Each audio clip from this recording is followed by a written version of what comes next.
नमस्कार साथियों, जय हिंद।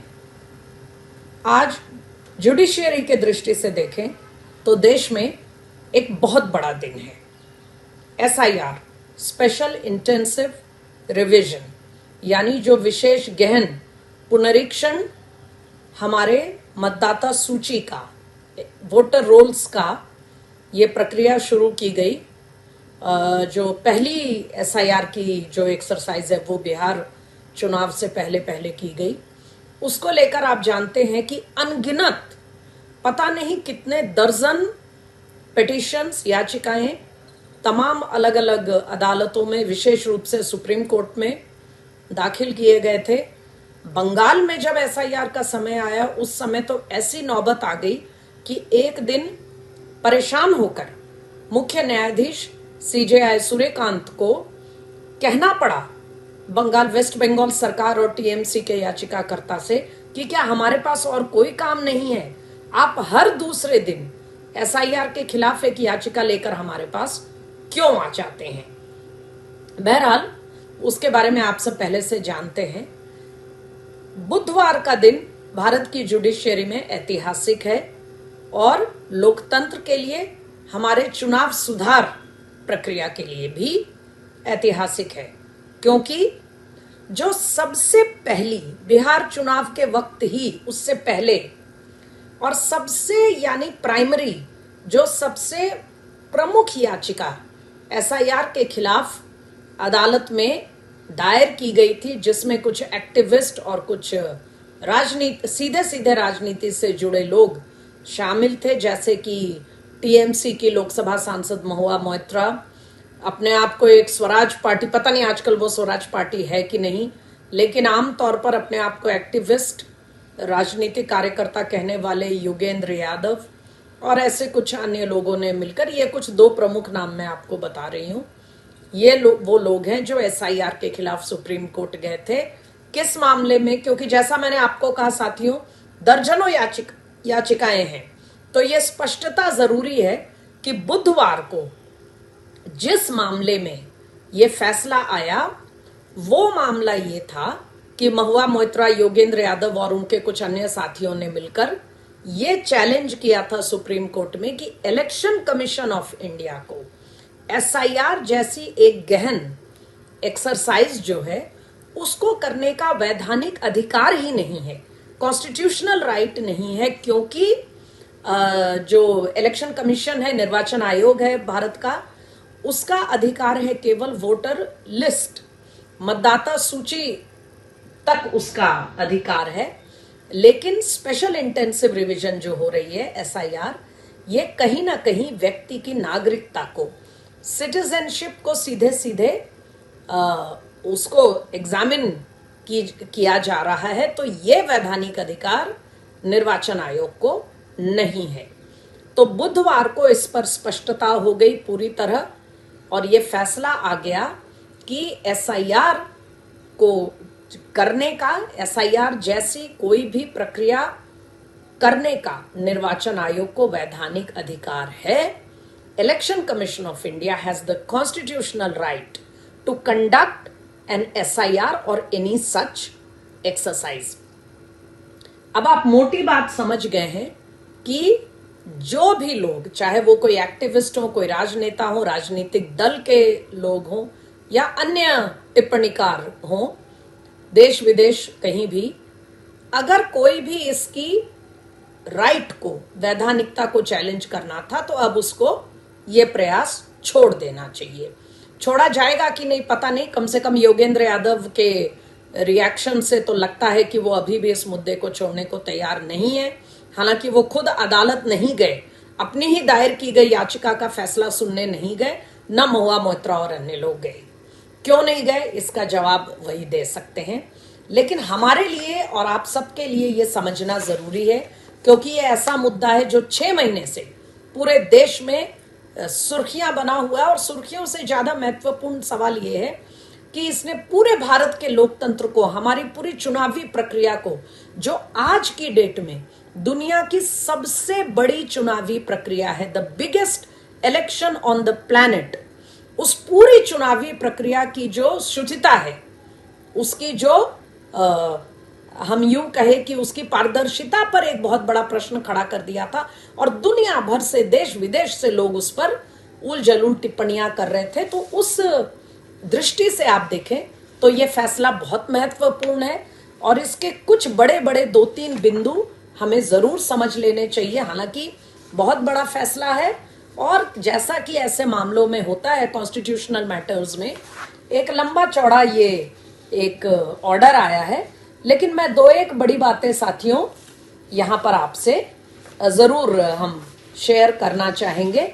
इनमें सबसे प्रमुख बात यह है कि जैसा मैंने कहा कि सुप्रीम कोर्ट ने यह स्पष्ट कर दिया है पूरे सारे सवालों को एग्जामिन करने के बाद कि निर्वाचन आयोग को यह पूरा अधिकार है कि वो संविधान के article 324 section 21(3) of the representation of people act, RPA जिसको हम कहते हैं, जिसके तहत पूरा चुनाव देश का कंडक्ट किया जाता है, उस कानून के आर्टिकल 324 जो संविधान का है और सेक्शन 21(3) जो आरपीए के तहत आता है, इसके तहत चुनाव आयोग को पूरा हक है कि वो ऐसा कोई एसआईआर जैसी एक्सरसाइज करे। क्यों जरूरी है, इसका रैशनल भी दिया गया है और कोर्ट ने ये कहा है कि चुनावी प्रक्रिया पूरी तरह सवालों के परे होनी चाहिए, एक्यूरेट होनी चाहिए, यानी त्रुटियां नहीं होनी चाहिए, और जो मतदाता सूची, जो वोटर रोल के, जिस वोटर रोल के तहत चुनाव करवाया जा रहा है, वो पूरी तरह से उस पर विश्वास होना चाहिए लोगों का कि वो कोई गड़बड़ नहीं है, वो वास्तविक वोटर हो, वास्तविक मतदाताओं की सूची है। इसको सुनिश्चित करने के लिए निर्वाचन आयोग को हक है कि वो एसआईआर जैसी कोई भी एक्सरसाइज करे। और चूंकि ये जो याचिका जिस पर फैसला आया, ये बिहार के चुनाव से पहले एसआईआर के समय दायर की गई थी, तो इसीलिए बिहार का जिक्र करके कहा गया है कि एक लेजिटिमेट, एक वास्तविक एक अधिकार भी है और उसका हक भी है, और हक के साथ साथ उसकी ये ड्यूटी भी है कि इस तरह का रिवीजन अगर उसे जरूरत महसूस हो तो इलेक्शन कमीशन करेगा। अब एक उसमें सवाल था कि ये जो है जल्दीबाजी में किया जा रहा है और आर्बिट्ररी तरीके से किया जा रहा है, यानी कोई निश्चित इसकी व्यवस्था नहीं है और जैसे तैसे नाम हटाए जा रहे हैं, जोड़े जा रहे हैं वगैरह।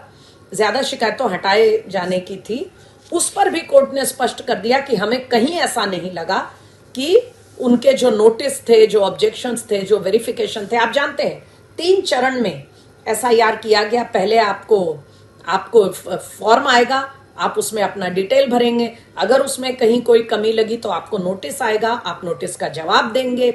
नोटिस का जवाब देने के बाद अगर उचित पाया गया आपका जवाब तो आपका नाम आ जाएगा सूची में। अगर उस समय भी नहीं आया तो फिर आपको मौका होगा फिर से ऑब्जेक्शन फाइल करने का कि देखिए आपने हमारा नाम हटाया, लेकिन इन कारणों से ये हमारे दस्तावेज है और इन कारणों से मेरा नाम कृपया जोड़ा जाए, तो आपका नाम जोड़ा जाएगा। और जोड़े गए लोगों के तीसरे चरण में। बहरहाल इसको भी कोर्ट ने पूरी तरह से इस शिकायत को भी खारिज कर दिया। अब हम आते हैं, हाँ, एक छोटा बिंदु और भी था कि इसकी कोई जरूरत नहीं थी और ये डिस्प्रोपोर्शनेट था। डिस्प्रोपोर्शनेट कैसे?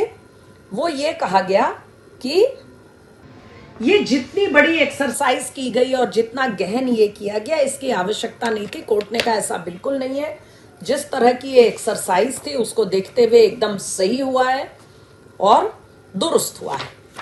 अब हम आते हैं साथियों उस बिंदु पर जिसको लेकर पहले दिन से बिहार से शुरू हुआ, बंगाल में आया और अभी अन्य प्रदेशों को लेकर भी मुद्दा बन रहा है कि ईसीआई के एसआईआर के बहाने सिटीजनशिप यानी नागरिकता को लेकर के ये पूरा खेल किया जा रहा है, जो कि निर्वाचन आयोग का अधिकार नहीं है। अब इस पर जो कोर्ट ने, बेंच ने कहा है साथियों, उसको बहुत बारीकी से समझने की जरूरत है, क्योंकि एक बहुत थिन लाइन, एक बहुत बारीक सा अंतर है जिसको कॉन्स्टिट्यूशनली समझना हम सब के लिए जरूरी है, जो भी भारत के नागरिक हैं और वोटर हैं। कोर्ट ने कहा है कि नागरिकता का निर्णय करना, सिटीजनशिप को डिसाइड करना निर्वाचन आयोग का अधिकार क्षेत्र नहीं है, ईसी का काम नहीं है। मगर जब ईसी मतदाता वास्तव में मतदाता बन सकता है या नहीं, लिस्ट में क्या एक व्यक्ति एक्स व्यक्ति मतदाता बनने का हक रखता है कि नहीं, इसको जब ईसी एग्जामिन करेगा, जब इसकी जांच करेगा कि राम कुमार उनके दस्तावेजों के आधार पर क्या भारत में फलाना जगह पर मतदाता सूची में आने लायक है कि नहीं, तो उसमें वो भारत का सिटीजन है ऐसा कोई दस्तावेज अगर वो नहीं दिखा सकता तो उसका नाम काट सकता है ईसीआई, क्योंकि उसकी नागरिकता को लेकर सवाल है, उसके पास कोई प्रूफ नहीं है, एविडेंस नहीं है। तो यहां तक यानी एक सीमित दायरे में ईसीआई को सिटीजनशिप, किसी व्यक्ति के पास सिटीजनशिप को साबित करने का डॉक्यूमेंट, उसके प्रूफ है कि नहीं, ये देखने का अधिकार निर्वाचन आयोग को बेशक है। ये अलग बात है कि कौन देश का नागरिक बनेगा और नहीं बनेगा, ये काम ईसीआई का नहीं है। इस अंतर को मैंने जैसा कहा साथियों, एक बहुत बारीक अंतर है लेकिन अत्यंत महत्वपूर्ण है। बहुत ही इसको समझना जरूरी है कि एक व्यक्ति अगर ईसीआई को ये नहीं दिखा सकता कि वो भारत का नागरिक है, तो फिर उसका मतदाता सूची में नाम काटने का हक इलेक्शन कमीशन को जरूर है, या उससे दस्तावेज मंगवाने का, जवाब मंगवाने का हक है कि आप दिखाइए कि आप भारत के नागरिक हैं। और कोई व्यक्ति अगर ये नहीं दिखा सकता, फिर ये आगे चल के जो कानूनी प्रक्रिया है किसी सिटीजन को लेकर कि कोई व्यक्ति भारत का नागरिक है या नहीं, ये जो संबंधित एजेंसियां हैं, होम मिनिस्ट्री वगैरह की, ये बाद में उनका दायरा आता है। तो यानी सिटीजनशिप तय करने का काम निर्वाचन आयोग नहीं करता, लेकिन मतदाता अगर ये साबित नहीं कर सकता कि वो सिटीजन है, तो इस पर फैसला लेने का अधिकार इलेक्शन कमीशन को है। अब साथियों, स्वाभाविक रूप से लॉजिकली आप देखें तो इस बुधवार के अत्यंत ऐतिहासिक और महत्वपूर्ण ऑर्डर के बाद क्या होना चाहिए, इस पर सवाल बंद होने चाहिए, विरोधियों को शांत होना चाहिए। अड्डा पर हमारा ये मानना भी है और हमें यह आशंका भी है कि शायद ऐसा होने वाला नहीं है। क्यों नहीं है? क्योंकि बहुत लोगों की राजनीति इससे सीधे तौर पर प्रभावित हुई है। वो ममता बनर्जी और अभिषेक बनर्जी जिन्होंने एक लंबा चौड़ा देश भर में कैंपेन चलाया था कि कोई भी बंगाली बोलने वाला मिलता है तो उसको बांग्लादेशी घुसपैठिया डिक्लेयर कर देते हैं। आज जो हकीमपुर बॉर्डर से लेके मुर्शिदाबाद तक लोगों की लाइन लगी हुई है बॉर्डर के पॉइंट्स पे, उसके बारे में ममता बनर्जी का क्या कहना है?